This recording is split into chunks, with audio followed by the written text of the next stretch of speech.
ҳамдиёрони азиз, 9 августи соли 2022 ҳавлии ман шаҳри Душанбе, маҳаллаи Испечак, нашъонамои ангури чиликак пухта расида истодааст. Бо ягон 10 рӯз пас бениҳоят ширин мешавад. ин аст натиҷаи меҳнат.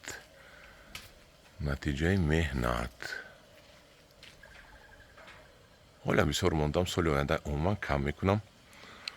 ин бисёр шуд. ҷои инда ангури дигар хел бо бисёр мекунам. ин аст ангурҳои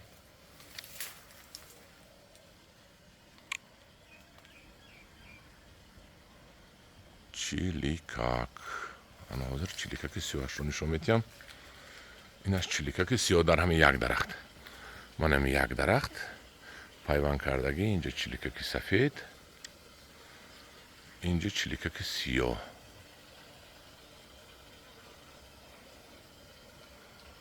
ҳоли хом аст ин. ва ҳар ҳол аллакай инҷа хурда шуда. ин мурғ хурдагӣ. ана ҳаминҷа мебуроянд, мешинанд ба гумонам, ҳаминҷа парида мехӯранд.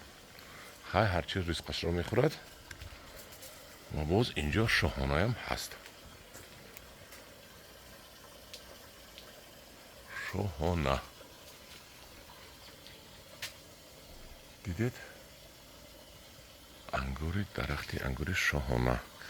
ина шафтоли бениҳоят зур аст. зоти шафтоли бениҳоят хушрӯй аст. соли дига ки баст ман ба шумо нишон медиҳам.